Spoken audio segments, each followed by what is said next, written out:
छौ भतार बोले बोले गे जान बोले बोले गे जान केना राखै छौ भतार बोले बोले बोले बोले गे जान केना राखै छौ भतार। Singing by Mukesh Mawali. केना राखै छौ भतार ससुरा तू चल गेलही ससुरा तू चल गेलही भूल के हमर प्यार बोले बोले गे जान बोले बोले गे जान केना राखै छौ भतार बोले बोले गे जान केना राखै छौ भतार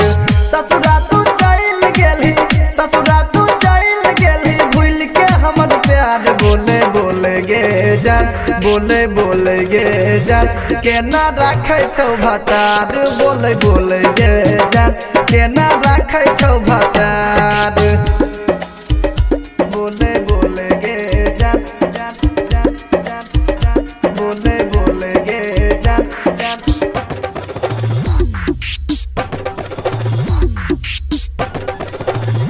केना राखै छौ भतार बोले बोले गे जान बोले बोले गे जान केना राखै छौ भतार बोले बोले बोले बोले गे जान हे गे दिन भर हमरे संग में रहै छली बीजी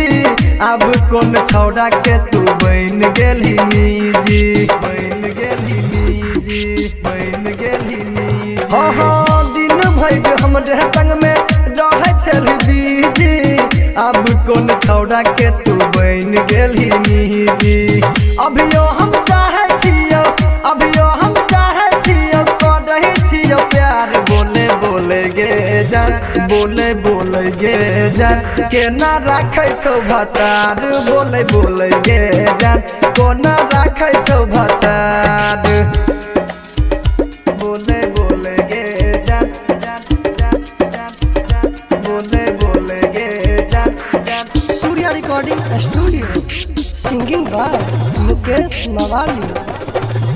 केना राखै छौ भतार बोले बोले गे जान बोले बोले गे जान केना राखै छौ भतार बोले बोले बोले बोले गे जान हे गे राइटर सुनील मुकेश पूछै छौ खोल के केना केना भेलो सब कहि देना बोल के कहि देना बोल के कहि देना बोल हाँ हाँ राइटर सुनील मुकेश पूछै छौ खोल के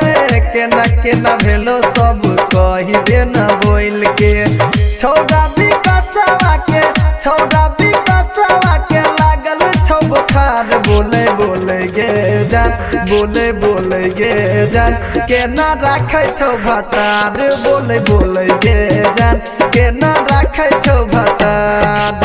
ससुरा तू चल गेलही ससुरा तू चल गेलही भूल के हमर प्यार बोले बोले गे जान बोले बोले गे जान केना राखै छौ भतार बोले बोले गे जान केना राखै छौ भतार